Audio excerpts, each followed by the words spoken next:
À 3, Marie, qui souffre d'une maladie de l'oreille interne, s'apprête à vivre une expérience décisive. Bonjour, vous êtes Marie?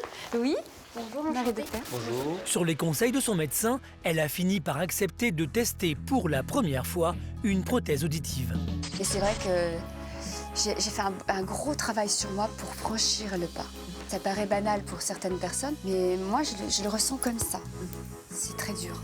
Aujourd'hui, c'est peut-être le seul moyen pour elle de retrouver ses facultés et poursuivre sa carrière de chanteuse. Mais ses appréhensions sont encore très fortes, car jusqu'à présent, Marie avait toujours refusé cette éventualité. Cet appareil représente dans un premier temps la partie visible de ma maladie. On va voir l'appareil, donc pour moi on va voir que je suis handicapée. Et c'est ça qui m'embête. Marie devra tester cet appareil pendant 1 mois, le temps de s'habituer, car il peut bouleverser profondément tous ses repères. Je mets en route, vous allez entendre une petite musique qui signifie que l'appareil se met en route. Elle est assez forte.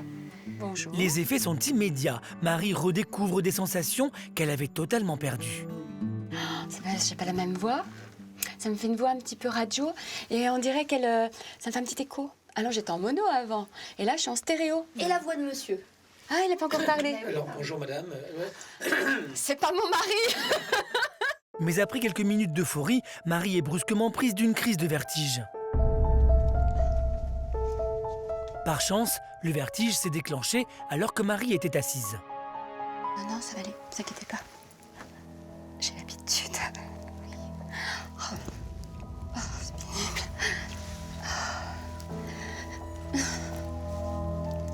Marie tente de se concentrer pour maîtriser ses tremblements. Excusez-moi. Non, mais Après quelques minutes, elle retrouve enfin ses esprits. C'est marrant, je l'ai senti venir au moment où ça fait gling gling gling. J'ai eu chaud et j'ai dit ça. Oh, c'est pas vrai, je peux pas faire vertige ici. Pour Marie, le message est clair. En aucun cas, l'appareil ne guérira ses vertiges. La maladie sera toujours présente. Mais une fois dans la rue, la chanteuse qui redoutait tant le port d'une prothèse auditive commence à entrevoir tout le bien qu'elle peut lui apporter. Ah bah oui, je m'entends marcher. Oui, je m'entends, j'entends les talons. Tiens, là aussi, il y a quelque chose qui se froisse. C'est le sac de la dame, attends. À chaque pas, Marie réentend des bruits qu'elle ne percevait plus du tout. C'est pas possible. Oh, bah alors, voilà. Tout est bien distinct, en fait. Avant, ça faisait brouhaha. Et en arrivant dans son studio d'enregistrement, l'expérience va prendre une toute autre dimension.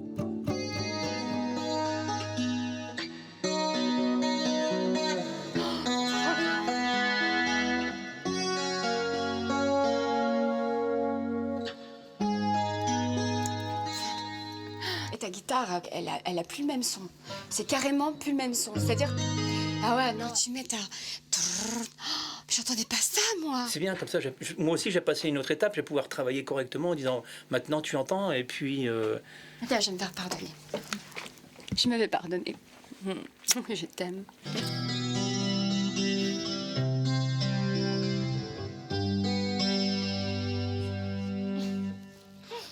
Et je suis en train de me rendre compte qu'en fait, je vivais dans un monde qui était complètement à côté, quoi.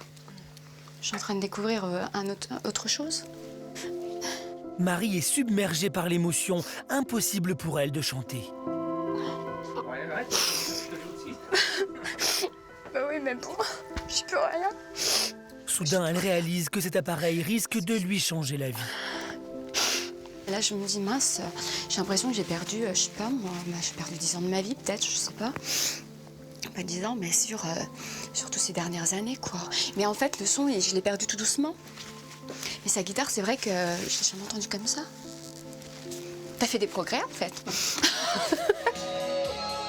Mais Marie va devoir se reconcentrer, car son prochain concert approche. Bientôt, elle sera sur scène. Et l'enjeu est de taille. Près de 200 personnes sont attendues pour leur première représentation dans la région. J'arrive pas à chanter. Marie le sait, cette journée risque d'être très stressante. Et dans ce genre de situation, les vertiges peuvent survenir à tout moment. Marie pourra-t-elle éviter une nouvelle crise? Aura-t-elle la force de tenir 2 heures sur scène devant son public ou devra-t-elle annuler sa représentation? Nous retrouvons Khadija chez elle en Seine-et-Marne. Souffrant depuis 10 ans d'une maladie qui attaque son système digestif, cette jeune maman dynamique a su dépasser la plupart des obstacles pour mener une vie presque normale. Une expérience qui lui a valu d'être contactée par une association pour venir en aide à d'autres malades. Depuis cette réunion, Khadija veut absolument reprendre contact avec Julie, une jeune malade dont le témoignage l'avait beaucoup touchée. Allô? C'est Khadija. Ah bon, bonsoir. Ça va? Et toi? Ouais, ça va. Comment tu te sens? Oh bah tout doux en ce moment, c'est pas trop la forme. C'est pas trop la forme? Non, j'ai des examens à faire, l'hôpital, tout ça, donc... Khadija sait par expérience que beaucoup de malades ont tendance à se renfermer sur eux-mêmes. D'autant que Julie se sentait incomprise de son entourage, alors elle veut tout faire pour lui tendre la main. Moi, j'aurais voulu, je sais pas si ça te dit, de venir manger à la maison et puis qu'on ait un petit temps pour nous, quoi. Lors de leur première rencontre, Julie avait aussi évoqué ses craintes concernant la compatibilité d'une vie de couple et de famille avec la maladie. C'est une jeune fille qui se pose plein de questions, comme moi au début de ma maladie. Je suis contente parce que ça a bien passé. Voilà, donc je vais faire en sorte de lui apporter mon aide. Pour Khadija, la tâche ne sera pas facile, car Julie semble être réservée. Elle a donc insisté pour l'inviter chez elle. Vraiment un cadre intime que toutes les deux. J'ai pas les enfants. On va pouvoir discuter, faire connaissance. Et puis, si je peux lui apporter mon expérience, je vais l'écouter et puis je vais lui donner des petites astuces. Bonjour. Salut Julie. Ça va? Ça va. Ça va? Ça a été la route? Ça a été, ouais. Ça a été? Ouais. Les premiers échanges sont un peu hésitants, mais Khadija va trouver un moyen de détendre l'atmosphère. Des petits crocs. Ouais, nickel. Tu vas m'aider? Ouais. Allez. Comme ça, on va faire connaissance en faisant à manger. Sinon, tu fais... Petit à petit, Julie commence à se sentir en confiance. Je te laisse faire, vas-y. Montre-moi. Du coup, à table, une vraie conversation s'installe et une complicité commence à naître entre les deux femmes. Au début, je sais pas si ça te faisait. Quand t'étais pas bien, on t'invite, et puis à force, on t'invite plus. Ouais, parce que tu dis toujours non. Tu dis toujours non, puis Ouais. après, les gens, ils t'appellent plus. Parce qu'ils disent, ça sert à quoi de l'appeler? Elle va Elle va dire Depuis 19 ans qu'elle vit avec la maladie, Julie a encore beaucoup de mal à parler de ses problèmes avec ses proches. Mais face à Khadija, elle sait qu'elle peut se confier ouvertement. Moi, ça, c'est devenu tellement un quotidien que même parfois, ça m'est déjà arrivé de dire à quelqu'un Ah, mais bon, je sais pas dit que j'étais malade. Moi, attends que je t'explique qu'est-ce que j'ai. Tu leur prépares un CV. Ouais, mais je devrais. Ah, mais ce serait marrant de me faire ça d'ailleurs. Après le repas, la discussion entre les deux femmes s'oriente sur un autre sujet. Un des points sur lesquels Julie s'inquiète pour l'avenir, c'est sa capacité à assumer un rôle de maman avec la maladie. Bon, je sais que j'ai des petits-neveux, et puis c'est vrai que je me suis déjà posé la question quand je me suis occupée d'eux. Et il y a des fois où je me disais... Comment je vais faire? Ouais, parce que j'arrivais pas avec eux déjà. Ou rien que les porter, voilà. Les porter pour pas recevoir un coup. T'as toujours le réflexe de mettre ta main au niveau du ventre pour pas recevoir un coup. Mais ça, tu verras, c'est des trucs que tu prendras, même avec tes propres enfants, tu vas leur apprendre. Comment, pour se lever la nuit, ou même les biberons tôt le matin. Tu te poseras même pas la question. Ouais. À partir du moment où tu seras maman, tu te poseras même pas la question. Khadija a réussi à convaincre Julie qu'il lui serait possible de mener de front une vie de femme et de mère. Son témoignage a redonné espoir à la jeune femme. Si ces personnes-là y arrivent, moi un jour j'y arriverai aussi, de toute façon il n'y a pas de raison. Quoi. Voilà, c'est ça qu'il faut se dire. Ouais. Si tout le monde peut le faire, je peux le faire aussi. La jeune maman est fière d'être parvenue à convaincre Julie que maladie ne rime pas forcément avec exclusion et repli sur soi. Pour elle, c'est une nouvelle victoire. Ça m'a apporté que du bonheur, j'étais contente, j'ai pu transmettre tout mon côté positif pour montrer que la maladie est là, mais on peut faire des choses, une vie de famille, des enfants, on peut concilier plein de choses ensemble. Et justement, Khadija, qui refuse de s'interdire quoi que ce soit, a prévu une sortie en famille dans quelques jours. Une sortie qu'elle s'était toujours refusé de faire, de peur d'être rattrapée par ses problèmes de santé. Khadija parviendra-t-elle à relever ce nouveau challenge? Comment se déroulera cette journée? Pourra-t-elle pendant quelques heures être une maman tout à fait comme les autres? Retour à Reims avec Noémie. Depuis 3 ans, elle lutte contre une maladie invisible qui attaque tous les muscles de son corps. Ces derniers mois, la maladie semble reculer sous l'effet des traitements, mais demain, la jeune femme entrera à l'hôpital. Pour Noémie, ce 24e séjour pourrait bien être le dernier. Elle espère que son médecin le lui confirmera et qu'il pourra la rassurer sur la compatibilité d'une grossesse avec sa maladie. Alors bien sûr, Noémie est un peu anxieuse et elle a pris rendez-vous avec des amis pour évacuer le stress. Comment tu vas? Ça va? Ça va? Bon, vous avez commencé sans moi du coup, vous avez bien fait. Noémie ne leur cache pas que pour elle, l'enjeu de ce séjour est de taille. Je me sens de mieux en mieux et que ma dernière analyse de sang, elle est plutôt bonne. Moi, je me dis dans ma tête, j'espère qu'ils vont me dire que c'est la fin, que c'est l'avant-dernière fois que je viens ou peut-être même la dernière fois. Enfin, je crois au Père Noël. Te le dire alors, là, ta cure. J'espère qu'ils vont pouvoir me le dire et puis c'est sûr que par rapport à ma nouvelle vie entre guillemets, j'ai aussi envie de savoir si je vais pouvoir après avoir des enfants, quand on le décidera. Et puis de toute façon je vous tiens au courant heure par heure comme d'habitude. C'est bon, ils m'ont piqué. Première bouteille achevée, deuxième bouteille, troisième bouteille. Comme à son habitude, Noémie positive, mais cela masque de réelles inquiétudes car le séjour à l'hôpital qui s'annonce sera porteur de réponses décisives pour la jeune femme. Le lendemain, nous retrouvons Noémie à l'hôpital de Reims où elle entre pour une cure de 2 jours destinée à renforcer son système immunitaire. Jusqu'à présent, ces cures étaient indispensables pour contrôler les poussées de la maladie. Mais en 3 ans, elles se sont espacées. De plusieurs fois par mois, elles sont devenues trimestrielles. Et Noémie espère que bientôt, seuls ces médicaments suffiront et qu'elle pourra enfin tourner la page des hospitalisations.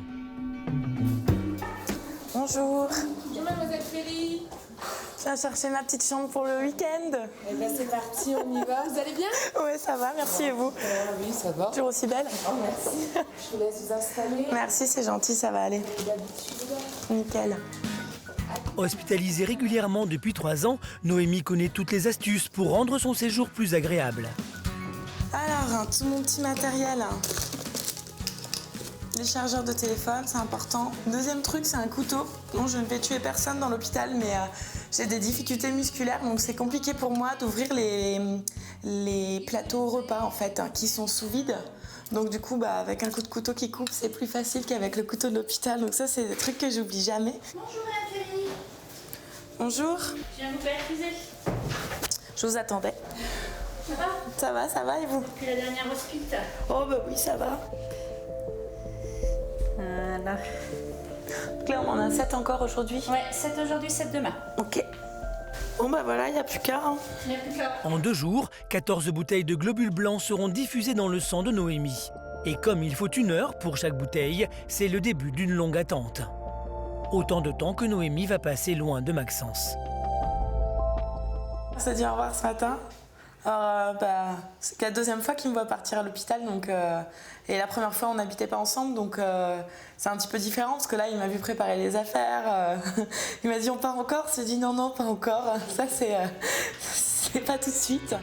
Noémie et Maxence sont prévus de partir en vacances ensemble dès la fin de ce séjour à l'hôpital et elle espère qu'elle pourra faire ses bagages l'esprit léger. Son rendez-vous prévu demain avec le médecin qui la suit depuis 3 ans sera donc décisif. Quelles seront les réponses du spécialiste aux questions que se pose Noémie? Pourra-t-elle un jour assouvir son désir d'enfant malgré la maladie? Ce séjour à l'hôpital sera-t-il le dernier? Retour chez Selena dans l'Ain qui accumule depuis 2 ans les entorses cervicales qui l'ont conduite à renoncer à tout projet professionnel. J'en ai marre. Heureusement, aujourd'hui, une bonne nouvelle vient de tomber. Grâce à la persévérance de sa mère, Selena a fini par décrocher un stage d'observation dans un institut de beauté. Un stage qui pourra déboucher sur une reconversion pour la jeune fille qui avait totalement perdu confiance en elle. Tu vas m'aider un peu? Ouais, je te sers de cobaye. Cette opportunité qu'elle n'attendait plus lui a redonné l'envie d'y croire. Alors, pour se sentir plus sûre d'elle, Selena a invité 2 copines pour faire un test grandeur nature. Tu m'as visé. Ouais, là, il n'y a pas grand-chose à faire, mais bon. Elles ont accepté de se faire faire les ongles pour permettre à Selena de s'entraîner. Trouver un travail compatible avec ses problèmes de santé, ce serait pour elle un moyen de sortir de l'isolement. Son amie Solène, qui lui a conseillé de suivre une formation, pense que Selena a toutes les qualités nécessaires. Elle est patiente et elle est minutieuse, donc je pense que ça ira après. C'est sûr que par rapport à ses cervicales, je sais que dans ce métier, elle va rester beaucoup assise si elle fait que les ongles, donc après, il faut voir comment elle va ressentir ses cervicales, mais j'espère que ça sera bon pour toi. Entre copines et dans son environnement, l'ambiance est détendue. Mais à la moindre difficulté, Selena peut se démotiver et demain elle devra puiser dans toutes ses ressources pour ne pas passer à côté de l'opportunité. Le lendemain, pour Selena, c'est le grand jour. Dans 1 heure, elle commencera un stage d'observation dans un institut de beauté. Ce métier d'esthéticienne, c'est un peu son rêve. Mais compte tenu des nombreux échecs précédents, Valérie, sa maman, sait que cette journée représente une chance à ne pas manquer. Pourtant, à l'heure du départ, Selena semble déjà au bord du renoncement. T'as pas l'air de quelqu'un qui va bien, là. Qu'est-ce qui va pas? Mais ça va. Valérie est désemparée, elle ne comprend pas ce qui bloque sa fille. Comme à chaque fois, Selena semble être dans les pires dispositions pour affronter la journée qui l'attend. Attends, regarde dans l'état que tu es, là. Tu vas faire un essai, t'as la tête de travers. Mais pourquoi t'as pas envie d'y aller? Parce que tu sais, tu crois que c'est pas porteur dès le départ. Et qu'est-ce qui se passe, Selena? Dis-moi. Mais Selena ne parvient pas à expliquer la vraie raison de son mal-être. Non, c'est lourd, genre ça. De toute façon, ça me fait à chaque fois pareil. C'est l'angoisse d'y aller, quoi. T'as peur d'avoir mal? Non, pourtant, je suis pas stressée, pourtant. Ah non, mais si tu pleures, c'est qu'il y a un mal-être, hein, donc... Valérie est inquiète. À tout moment, Selena peut faire marche arrière. Et pour cette maman, ce serait encore une fois un retour à la case départ. T'étais pas mécontente d'y aller, en plus t'étais contente même. Et là, ce matin, le matin où t'y vas, ça va pas. Allez, là. Va et puis ressaisis-toi, ma puce. Je suis ressaisie. La partie est loin d'être gagnée. Valérie espère juste que Selena retrouvera l'énergie nécessaire pour aller au bout de sa journée. Ce salon d'esthétique a ouvert il y a quelques semaines seulement. Et si aujourd'hui Selena met tous les atouts de son côté, cela pourrait peut-être lui permettre de décrocher l'emploi qu'elle espère tant. Bonjour, j'ai rendez-vous pour ma première formation aujourd'hui. Je pense qu'on va se tutoyer, hein, ce sera plus simple, d'accord? Alvina, la patronne, prend immédiatement la jeune stagiaire en main pour la mettre à l'aise.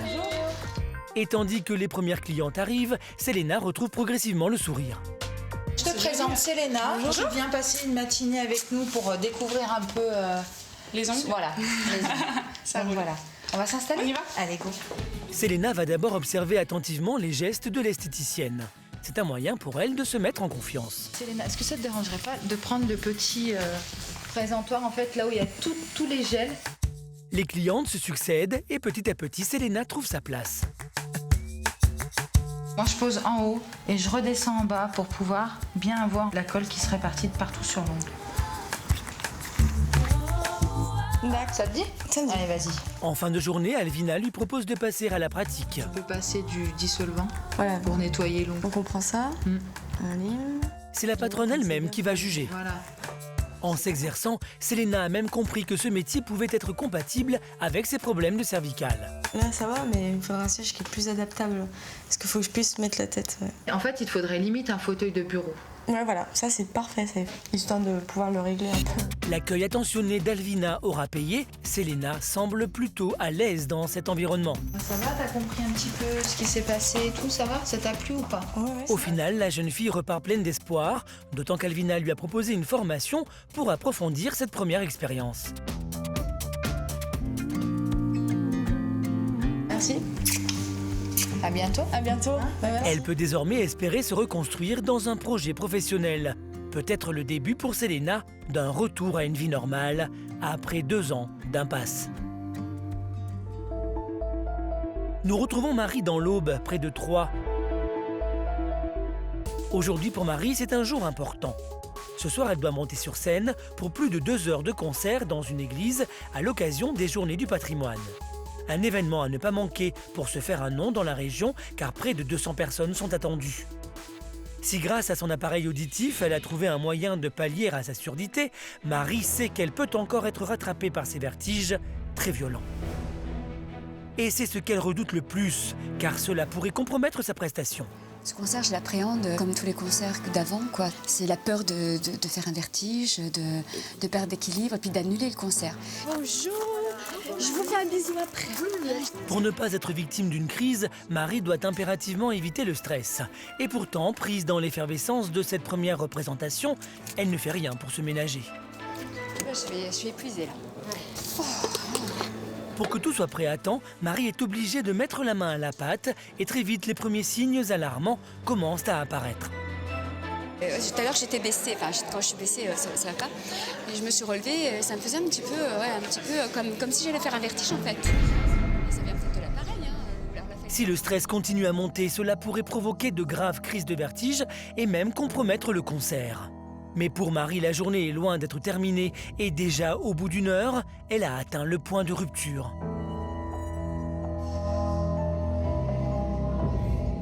Heureusement, après quelques minutes, elle arrive à reprendre ses esprits pour faire des essais de voix.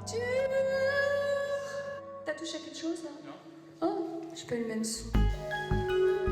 Mais les préparatifs ont pris beaucoup de retard. Il n'y a rien qui est prêt, alors je suis un peu stressée, c'est pas très bon, hein. Franchement là. Il est reparti, c'est pas vrai. Marie doit maintenant revêtir sa tenue de scène et l'heure pendant laquelle elle aurait dû se reposer avant de commencer son spectacle va au contraire se transformer en course effrénée. Et à courir partout, Marie risque de se mettre en danger. Oui, faut que je... Quand le stress prend le dessus, les vertiges peuvent survenir à tout moment. J'ai le cœur qui bat à 100 là. Je redescends. À cet instant, une crise pourrait obliger Marie à annuler son spectacle. Je prends mon traitement parce que là je suis vraiment trop stressée. Alors si ça peut me faire du bien... Vous tremblez là? Et même avec son médicament, Marie ne parvient pas à relâcher la pression.